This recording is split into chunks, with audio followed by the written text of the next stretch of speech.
अस्सलाम वालेकुम। मैं हूं सलीम खालिक और आप लोग देख रहे हैं program cricket corner. Pakistan team ने हाल ही में इंग्लैंड से सीरीज का पहला टेस्ट मैनचेस्टर में खेला, जो बिल्कुल पाकिस्तान टीम जीतने वाली थी, लेकिन फिर एकदम खेल पर गिरफ्त कमजोर हुई, जिसकी उसे शिकस्त का सामना करना पड़ा। तो आज हम इसी हवाले से बात करेंगे साबिक test fast bowler Aqib Javed से। उनसे पूछेंगे कि इस शिकस्त की क्या वजूहत थी और अगला जो मैच होना है पाकिस्तान में, उसमें किस तरह पाकिस्तान टीम फतह हासिल कर सकती है और क्या चेंजेस करनी चाहिए। तो गुफ्तगू का आगाज करते हैं। अस्सलाम वालेकुम आकिब भाई। वालेकुम अस्सलाम। तो आपने देखा होगा पहला मैच एक पाकिस्तान जीता हुआ मैच था, एकदम से हार गया। तो क्या आपको वजूहत लगी है मिस्टर शिकस्त की? देखो, उसमें कुछ ऐसे पॉइंट्स हैं जो कि हम ये ना भी सोचेंगे कि एक्स्ट्रा ऑर्डिनरी कुछ एफर्ट्स की जरूरत थी। जो चीजें पाकिस्तान की फेवर में थी इस टेस्ट मैच को लेके, नंबर वन, जो पिच उन्होंने बनाई वो पाकिस्तान को सूट करती थी, क्योंकि जिस तरह से पाकिस्तानी बैटिंग को वो सूट करनी चाहिए थी, क्योंकि ग्रास नहीं था, कोई मूवमेंट नहीं थी। बॉलर्स को करनी चाहिए थी क्योंकि स्पिन भी हो रहा था। और दूसरा, जो हमारे पाकिस्तानी बॉलर्स हैं वो लश ग्रीन से वो इस तरह की पिच ज्यादा पसंद करते हैं, जिससे ऐसा ऐसा बॉल जो है खुद ही लग लग के रफ हो जाए और आपको रिवर्स स्विंग मिल जाए। ये तो पिच के हवाले से आपको एडवांटेज हुआ। उसके बाद जो एडवांटेज हुआ, आपने टॉस जीता और ऐसी पिच के ऊपर आपको पहले बैटिंग भी मिल गई, ये बहुत बड़ा एडवांटेज है। उसके बाद पाकिस्तान ने जो पहली इनिंग में बैटिंग की, उसमें शान की जो एक्स्ट्राऑर्डिनरी उसने इनिंग खेली, वो एक बहुत बड़ा एडवांटेज था। पाकिस्तान अगर पहले बैटिंग करके तो 325 रन जो बनाए, वो एक, तब तो हर बंदा यही सोच रहा था कि अब तो ये 70-30 मैच सबको लग रहा था। तो लग ऐसे रहा था। चौथी इनिंग में तो इंग्लैंड ने बैटिंग करनी थी, उसमें आपको पता है किस तरह की पिच पे 250 बनाना भी बड़ा मुश्किल होता है। बिल्कुल। अब उसमें जो चीजें आपके हाथ में आई और आपने उनको जाया कैसे किया, अब उसकी सबसे बड़ी मिसाल ये है कि जब आपको इंग्लैंड ने 176 में सारे आउट भी हो गए, तो अब आपके पास एक चांस था कि आप उस मैच को बिल्कुल ही कंट्रोल कर जाते।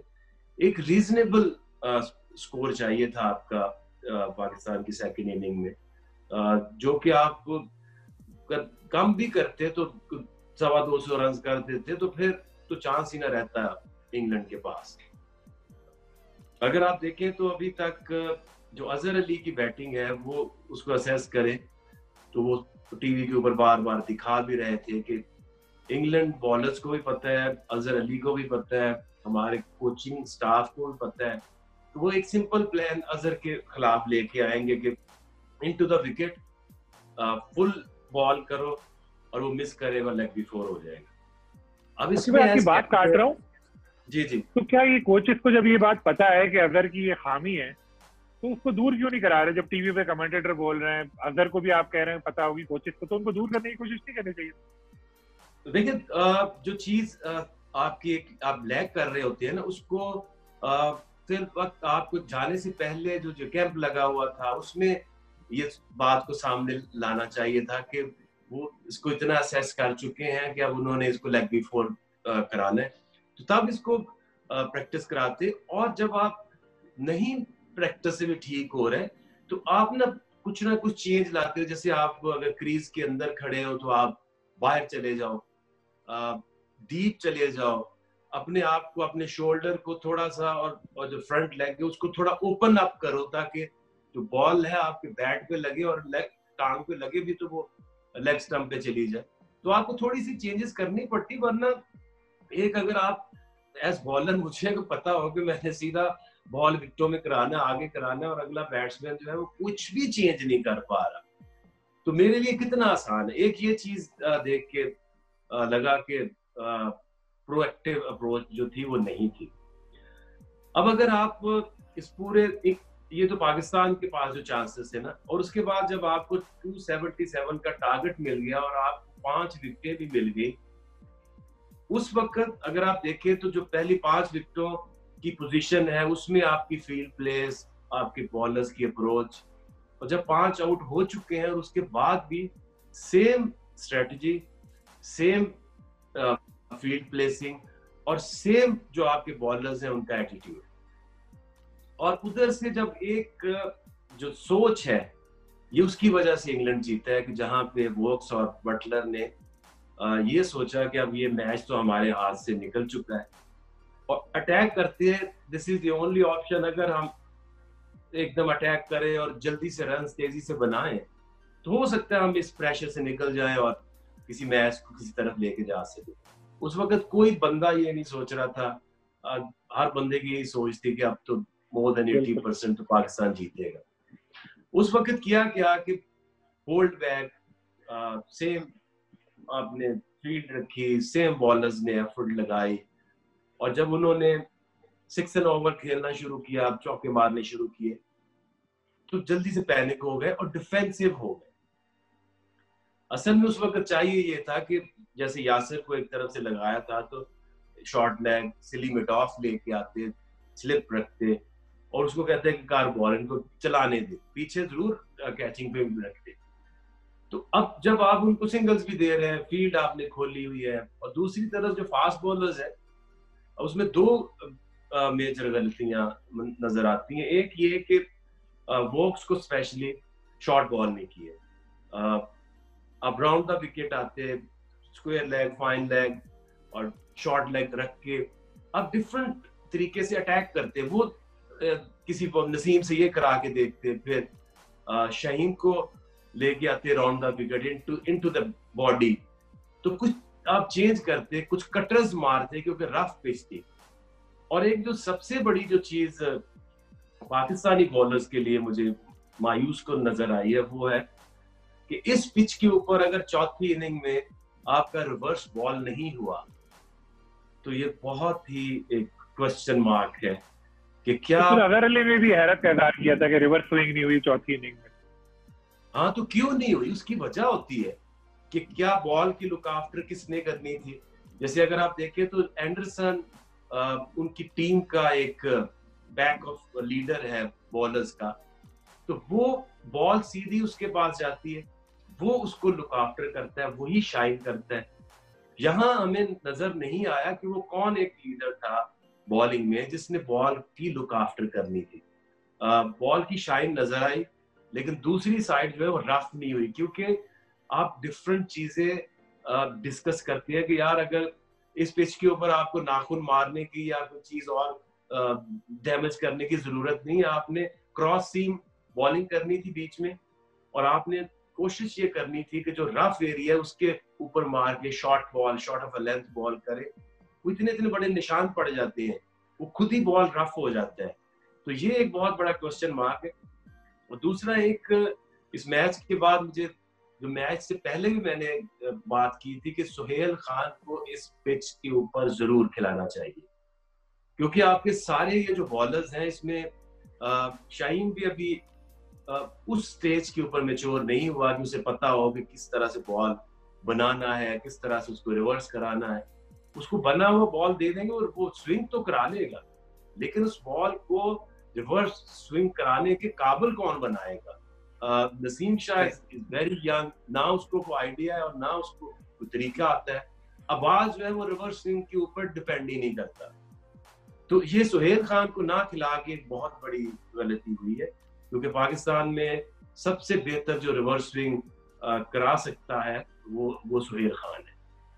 सही कह रहे हैं आकिब भाई, क्योंकि सुहेल ने जो 2 मैच हुए थे साइड मैचेस, उन्होंने दोनों में भी 5-5 विकेट ली थी। एक बात और आकिब भाई जो नजर आई कि जो अजहर अली थे वो काफी परेशान लग रहे थे फील्ड में, इवन मिसबा के ऊपर जब भी कैमरा जाता है वो भी परेशान लग रहे थे। तो क्या ऐसा नहीं, तो जब आप बता रहे हैं कि इतनी सारी विजिबल गलतियां आपने भी नोट की कि जो मिसबा है जब वो देखते हैं कि इसका कैप्टन जो है सही तरह कैप्टनसी नहीं कर पा रहा, तो सरफराज को दोबारा जूते लेके भेज देते कि जाके जाए बता यार ऐसा ऐसा कर। देखिए होता ही है ना कि जब आप as captain at times situation में होते हैं ना, तो आप वेट कर रहे होते हैं अभी विकेट गिर जाएगी, लेकिन जो बाहर से जो ऑब्जर्व आप बेहतर कर सकते हैं, आप अच्छी एडवाइस दे सकते हैं, क्योंकि जो आप टीवी के ऊपर क्लोज बैठ के देख रहे हैं कि बॉल मूव हो रही है नहीं हो रही, रिवर्स स्विंग अगर क्यों नहीं हो रही, तो मैसेज आता है कि जितने शॉर्ट बॉल है वो बीच में क्रॉस द सीम पकड़ के कोशिश करो कि जो रफ एरिया है उसको आप हिट करो, और बॉल जो है वो सिर्फ शाहीन को दो या कोई ऐसा नॉमिनेट करते बंदा, यासिर शाह कर सकते थे कि जो बॉल की लुक आफ्टर करे। क्योंकि होता ये है कि जब आप रैंडमली लोगों को बॉल दे देते हैं तो वो उसको पकड़ते हैं, हाथों में पसीना भी आया होता है, तो वो पूरे हाथ से पकड़ के उसको शाइन करना शुरू कर देते हैं, और जो रफ एरिया है वो भी गीला या वो शाइनी होना शुरू हो जाता है। तो ये अगर वकार यूनस नहीं करा सकते बैठ के, तो फिर ये कौन करा सकता है? बट जरूरी है कि मैसेजिंग कम हुई है, बस यही वेट करते रहे कि इंग्लैंड मजीद से मजीद गलतियां खुद करे। क्योंकि देखें, अगर आप पाकिस्तान की पहली इनिंग देखें और इंग्लैंड की आप फील्डिंग का स्टैंडर्ड देखें, विकेट कीपिंग का स्टैंडर्ड देखें, कम से कम उन्होंने कोई 7 से 8 मौके गवाए। मिस फील्डिंग तो शान मसूद को दिए थे 4 मौके, तो शान मसूद को मिले थे। जी। तो वो इंग्लैंड ने इतनी बुरी क्रिकेट मैंने उनको खेलते अभी तक तो नहीं देखा। ना फील्डिंग हो रही है, ना कैचिंग हो रही है, ना रन आउट्स हो रहे हैं, ना कीपिंग हो रही है। और जो बॉलर्स हैं अगर आप देखें तो एंडरसन ने शुरू में कोशिश की, जब उसे समझ आ रही थी कि इसके ऊपर वो बॉल सीम और स्विंग नहीं हो रहा, और फिर उसकी एफर्ट आप देखें बहुत कम उसने एफर्ट लगाई है। आर्चर के ऊपर मैं बहुत ज्यादा डिसअपॉइंट हूँ, इसलिए हूँ कि आर्चर को खिलाने का मकसद सिर्फ 2 चीजें वो जेहन में रखते हैं, एक उसकी स्पीड और उसके बाउंसर्स। और अगर एक चीज नोट करें कि उसने पूरे मैच में एक बॉल 90 माइल्स पे नहीं कराया, 83, 84, 85, अगर ऐसी ही बॉलिंग करानी थी तो फिर टॉम करंट को खिला लेते, साथ वो बैटिंग भी कर लेता। तो उसका तो बिल्कुल, या तो उसकी फिटनेस ठीक नहीं थी या उसका दिल नहीं था कि मैं कोई एफर्ट करूं। तो इंग्लैंड ने जितनी गलतियां की हैं पिच बनाने से लेके उनकी बॉलिंग एफर्ट्स, उनकी फील्डिंग और उनकी इवन दो बैटिंग जिस तरह उन्होंने की है, क्योंकि सब नए उनके प्लेयर्स हैं। अगर आप देखें तो सिर्फ बेन स्टोक्स नजर आता है, रूट नजर आता है, बटलर भी कोई इतनी अच्छी फॉर्म में नहीं है, आखिरी बड़ी अरसे बाद उसने रन किए हैं। तो ऐसा मौका टीम की रिवायत है, फॉर्म में लेकर आ जाती है जिसकी फॉर्म ना आती है उसकी हम फॉर्म ले आते हैं। ऐसा मौका ना तो इंग्लैंड देगी और ना पाकिस्तान को ऐसी अपॉर्चुनिटी दोबारा ये मिलेगी। आगे भाई 2 मैंने जो खिलाए थे, ये फैसला सही था आपके ख्याल में शादाब को? क्योंकि ओवर तो शादाब से बस 11.3 करवाया, इसका मतलब इतना कॉन्फिडेंस इनको खुद नहीं था। अब ये देखिए, ये एक चीज चलती आ रही है टाइम टू टाइम। जब हम सीरीज खत्म हो चुकी होती है, हमारे पास टाइम होता है 5-5, 6-6 महीने, तो तब हम नहीं सोचते कि यार वो ऑलराउंडर किधर है। जब से हफीज ने टेस्ट छोड़ा है या शोएब मलिक ने छोड़ा है, तो आपके पास ऐसा कोई प्लेयर ही नहीं है जो नंबर 6-7 टॉप में बैटिंग करे और साथ वो बॉलिंग कर सके। तो इस तरह से आप टेस्ट मैचेस जो हैं वो सिर्फ 4 बॉलर से नहीं खेल सकते। अगर आप इंग्लैंड की बात करें तो उनके पास देखिए कितनी चॉइसेस हैं। 4 वो फास्ट बॉलर खिलाते हैं, एक स्ट्रोक हो जाता है, एक वो स्पिनर जो खिला लेते हैं, तो 7 ऑप्शंस उनके पास हो जाती हैं। पाकिस्तान ने अनफॉर्चुनेटली इसके ऊपर काम नहीं किया, आइडेंटिफाई नहीं किया कि आपकी डेवलपमेंट होती क्या है। वो ये होती है कि आपकी जो नेशनल टीम है उसके अंदर आप देखते हैं कि गैप कौन से है। एक बहुत बड़ा गैप है आपकी विकेट कीपिंग का। आपने जानबूझ के वो गैप क्रिएट किया जब सरफराज को आपने साइड लाइन किया, और आपने इन्वेस्ट किसके ऊपर किया है? रिजवान के ऊपर। Rizwan no doubt is a good keeper, but उसकी जो बैटिंग है मैं उससे तो मुतमिन नहीं हूँ, क्योंकि जो एक टैलेंट होता है ना वो 2 से 3 साल से ज्यादा टाइम नहीं लेता। आप मुझे कोई ऐसा प्लेयर बता दे जिसने 7-8 साल के बाद वो ग्रूम हुआ हो। टैलेंट होता है तो वो बाहर निकल आता है 2-3 साल के अंदर। सो आई थिंक इनको फोकस ये करना चाहिए था कि मजीद विकेट कीपर्स के ऊपर फोकस करते। सीम ऑलराउंडर्स और स्पिन ऑलराउंडर्स, ये वो काम है जो आप ऑफ सीजन जब आप लोगों को सारा साल के लिए कोचेस रखते हैं, या आपकी जो डेवलपमेंट का खमियाजा है जो आपने पिछले 3-4 साल से कोई काम नहीं किया ग्रास रूट लेवल के ऊपर, जिसमें आपकी आ जाती है परमानेंट ए टीम, और वो उस माइंडसेट से है कि हम ए टीम के टूर्स कराएंगे और उसमें हमारा फोकस है कि हमने उसमें से विकेट कीपर ऑप्शंस लानी है, सीम बॉलर्स ऑलराउंडर और स्पिन बॉलर्स ऑलराउंडर्स को हमने ज्यादा फोकस करना है। तो अब तो ये फैसला कब हुआ है, पिच देख के अचानक उन्होंने कहा 2 स्पिनर से जाएंगे और शादाब को हम टेस्ट मैच खिलाएंगे। शादाब ने कितनी बॉलिंग की है इस पूरे सीजन में रेड बॉल से? बहुत कम। उसका खुद का फोकस नहीं है। तो जब आपका एक प्लेयर जो है वो अचानक तो नहीं वो बन जाता, आप उसके ऊपर 6 महीने काम करते हैं, उसको रेडी करते हैं, कॉन्फिडेंस देते हैं। अब अगर खिलाया तो उसको आप ड्रॉप मत करें थे। अगर उसको आपने खिलाया है, उसको कॉन्फिडेंस दें, बैटिंग में दें, बॉलिंग कराएं उससे, क्योंकि आपके पास दूसरा फ़हीम अशरफ है, वो भी मुझे नहीं लगता कि वो टेस्ट का एक ऑलराउंडर अभी बना है, क्योंकि टॉप 7 में उसकी बैटिंग नहीं है, टॉप 4 में उसकी बॉलिंग नहीं है। तो आपको सॉलिड नंबर 6 में जिसकी बैटिंग के ऊपर वो सिलेक्ट हो और साथ वो बॉलिंग करे, हफीज की तरह, शुएब मलिक की तरह, या इवन रजाक था या अजहर महमूद था, उस तरह के ऑलराउंडर्स आपको बनाने पड़ेंगे, वरना यही रहेगा अचानक आप एक प्लेयर को कहेंगे कि पिच देके आज तुम खेल रहे हो, तो वो तो रेडी नहीं है। आगे भाई, अब अगला जो मैच हो रहा है उसके लिए आप क्या समझते हैं कि क्या चेंजेस पाकिस्तानी टीम को करनी चाहिए? देखिए, एक तो चेंज आपने देख ही लिया कि आपके जो बॉलर्स हैं वो उतने मैच्योर नहीं है, क्योंकि पाकिस्तान तभी जीतेगा जब उसके जो 2 बॉलर्स ऐसे हों जो स्विंग और रिवर्स स्विंग स्पेशली उसका आर्ट जानते होंगे। वरना जिस तरह से पिच हमने यहाँ देखी है, साउथहैम्पटन में भी कोई ज्यादा लश ग्रीन होती नहीं है, तो आपको ऐसा सुहेल खान को लाना पड़ेगा और उसको रिस्पॉन्सिबिलिटी दे एंडरसन वाली कि तुम लीड करो, तुम इनको बताओ कि कैसे बॉल को जमीन पे पटकना है, उसको नेचुरली रफ होने देना है और किस तरह से बॉल की लुक आफ्टर करनी है। सिर्फ बॉल की लुक आफ्टर ना करने की वजह से पाकिस्तान को ये इन द एंड कॉस्ट किया है ये गेम। बाकी वही रखें टीम। फवाद आलम आपकी टीम में भी नहीं? देखिए, फवाद आलम को आप खिलाएंगे तो फिर आप किसको निकालेंगे? क्योंकि देखिए, अब शादाब है तो शादाब ने फिर भी बीच में आके ये मजीद उससे बॉलिंग करवा सकते थे, बट हुआ ये कि 270 में जब आप थोड़े से स्क्वीज हो जाते हैं, आप ज्यादा केयरफुल हो जाते हैं, तो उससे बॉलिंग मजीद करा सकते थे और उसने बैटिंग पहली इनिंग में पॉजिटिव बैटिंग की है।